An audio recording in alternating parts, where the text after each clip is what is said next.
Shalom, selamat pagi jemaat Tuhan. Berjumpa kembali dalam doa pagi online. Mari datang menghadap Tuhan. Katakan kepada Tuhan, selidiki aku. Selidiki aku, lihat hatiku. Apakah ku sungguh mengasihimu, Yesus, Kau yang Maha Tahu dan menilai hidupku. Tak ada yang tersembunyi bagimu. Selidiki aku, lihat hatiku. Apakah ku sungguh mengasihimu, Yesus, Kau yang Maha Tahu dan menilai hidupku. Tak ada yang tersembunyi bagimu. Telah kulihat kebaikanmu yang tak pernah habis di hidupku. Ku berjuang sampai akhirnya Kau dapati aku tetap setia. Selidiki aku, lihat hatiku. Apakah ku sungguh mengasihimu, Yesus, Kau yang Maha Tahu dan menilai hidupku. Tak ada yang tersembunyi bagimu. Telah kulihat kebaikanmu yang tak pernah habis di hidupku. Ku berjuang sampai akhirnya Kau dapati aku tetap setia. Kau dapati aku tetap setia. Kau dapati aku tetap setia.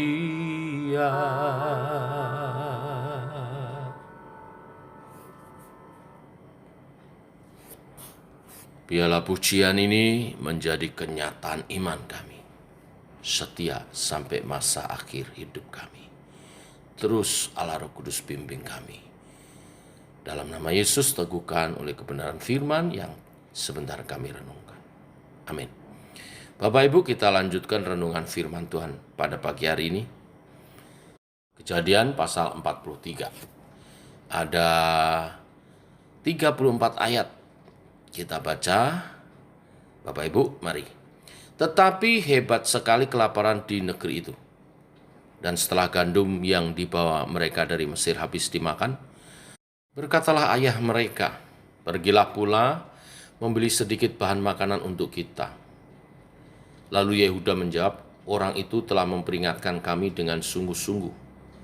Kamu tidak boleh melihat mukaku jika adikmu itu tidak ada bersama-sama dengan kamu. Jika engkau mau membiarkan adik kami pergi bersama-sama dengan kami, maka kami mau pergi ke sana dan membeli bahan makanan bagimu. Tetapi jika engkau tidak mau membiarkan dia pergi, maka kami tidak akan pergi ke sana. Sebab orang itu telah berkata kepada kami, kamu tidak boleh melihat mukaku jika adikmu itu tidak ada bersama-sama dengan kamu. Lalu berkatalah Israel, "Mengapa kamu mendatangkan malapetaka kepadaku dengan memberitahukan kepada orang itu bahwa masih ada adikmu seorang?" Jawab mereka, "Orang itu telah menanyai kami dengan seksama tentang kami sendiri dan tentang sanak saudara kita. Masih hidupkah ayahmu?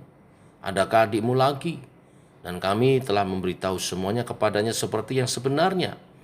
Bagaimana kami dapat menduga bahwa ia akan berkata, "Bawalah kemari adikmu itu"?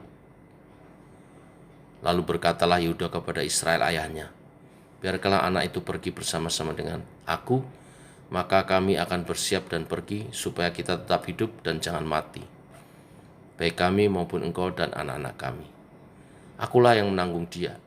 Engkau boleh menuntut dia daripadaku, jika aku tidak membawa dia kepadamu dan menempatkan dia di depanmu. Maka akulah yang berdosa terhadap engkau untuk selama-lamanya.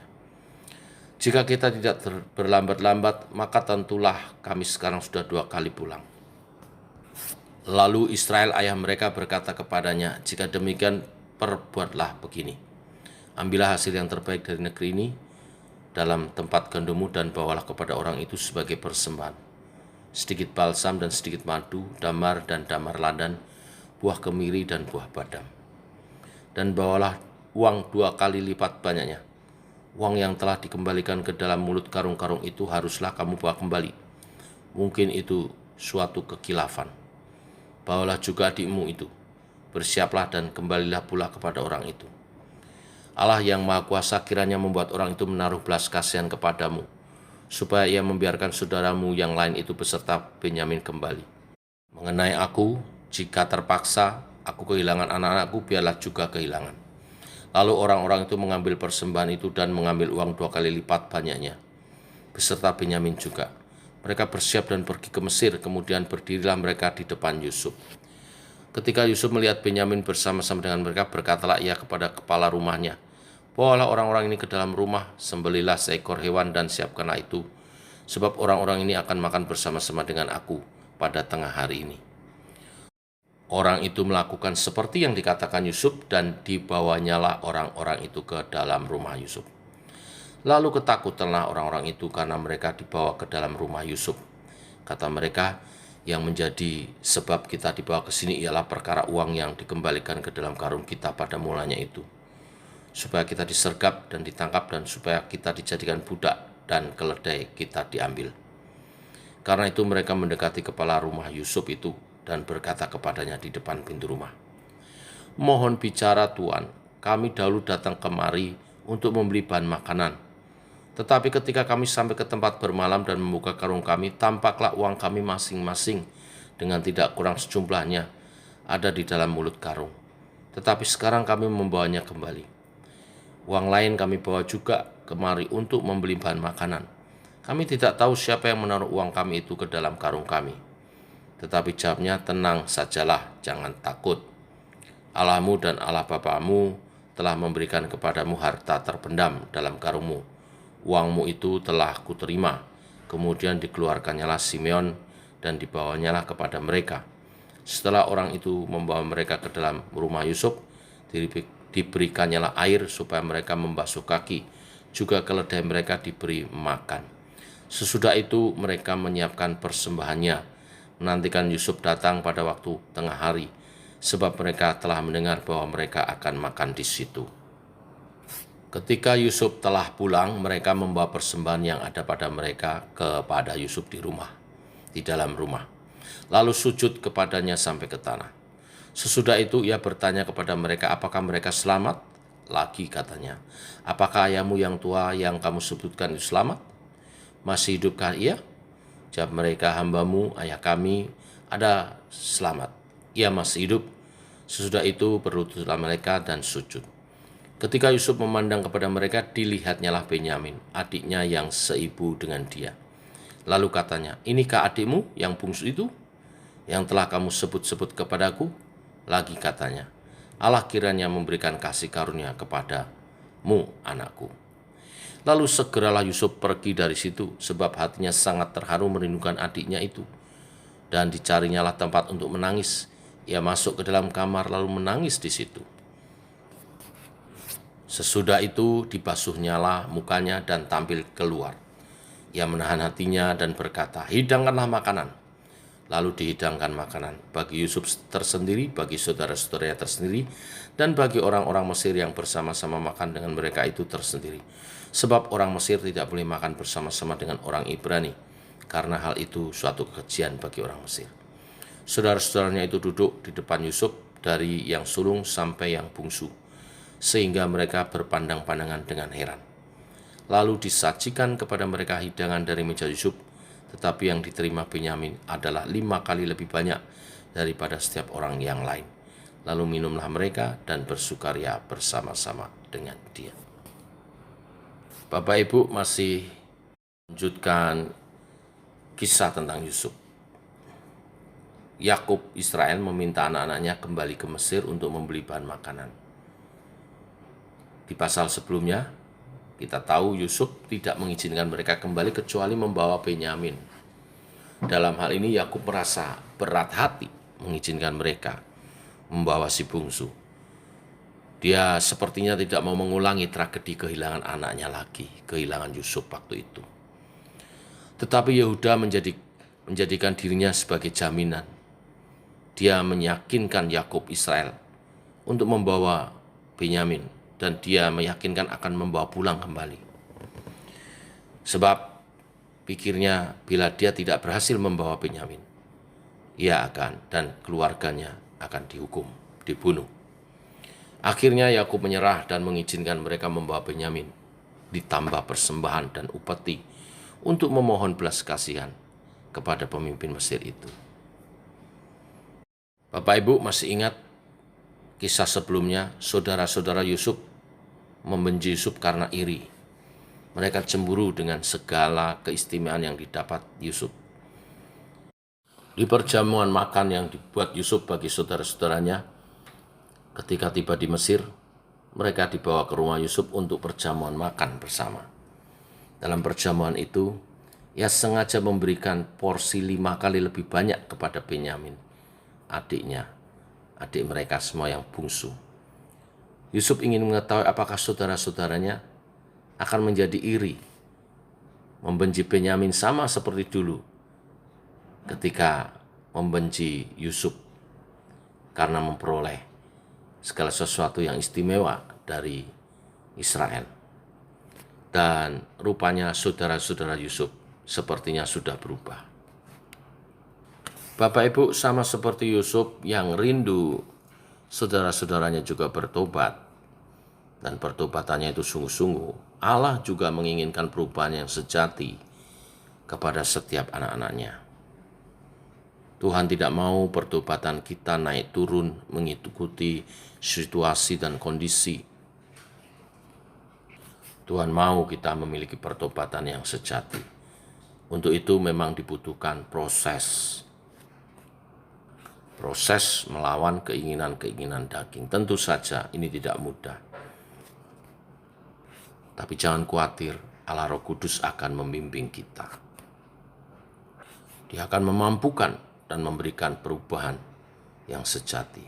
Dia sumber kekuatan melawan segala kuasa dosa dan kebiasaan-kebiasaan buruk kita. Masih dalam suasana Natal, ingat pesan Natal, Yesus terang dunia. Ketika kita diterangi kehidupan kita, maka kehidupan gelap kita akan sirna. Tetapi itu butuh kedisiplinan, butuh keseriusan, dan hidup yang mengandalkan Tuhan dengan mau hidup satu kuk dengan Tuhan. Mari kita nyatakan pertobatan kita. Mari kita kerjakan keselamatan kita. Tuhan memberkati. Mari kita berdoa. Bapa dalam surga, dalam nama Tuhan Yesus, kami bersyukur. Di hari yang baru, satu hari setelah perayaan Natal bersama, kami mengucap syukur karena Engkau Allah yang menjadi manusia untuk memahami setiap kelemahan kami. Di satu sisi Engkau Allah yang maha kudus dan maha kuasa, yang selalu rindu umatnya juga hidup dalam kekudusan dan hidup dalam pertobatan yang sejati. Ketaatanmu di kayu salib pada rencana Bapa, memotivasi kami untuk hidup kudus bagi kemuliaan nama-Mu. Terima kasih untuk penebusan-Mu, karena itulah yang memampukan setiap perjuangan kami berarti di hadapan Tuhan. Terpuji nama-Mu Tuhan, mulia nama-Mu Tuhan. Terus bimbing kami dalam perjuangan iman kami untuk menyatakan pertobatan yang sejati, sehingga dijumpai setiap umat-Mu iman yang sejati, iman yang murni kepada Tuhan. Bimbing sepanjang hari ini, langkah hidup kami memuliakan Tuhan. Dalam nama Tuhan Yesus kami berdoa, kami berjalan bersama dengan Engkau. Amin. Demikian saudara doa pagi kita, selamat pagi, selamat berjalan bersama dengan Tuhan, tetap sehat, tetap semangat, kerjakan keselamatan kita. Shalom.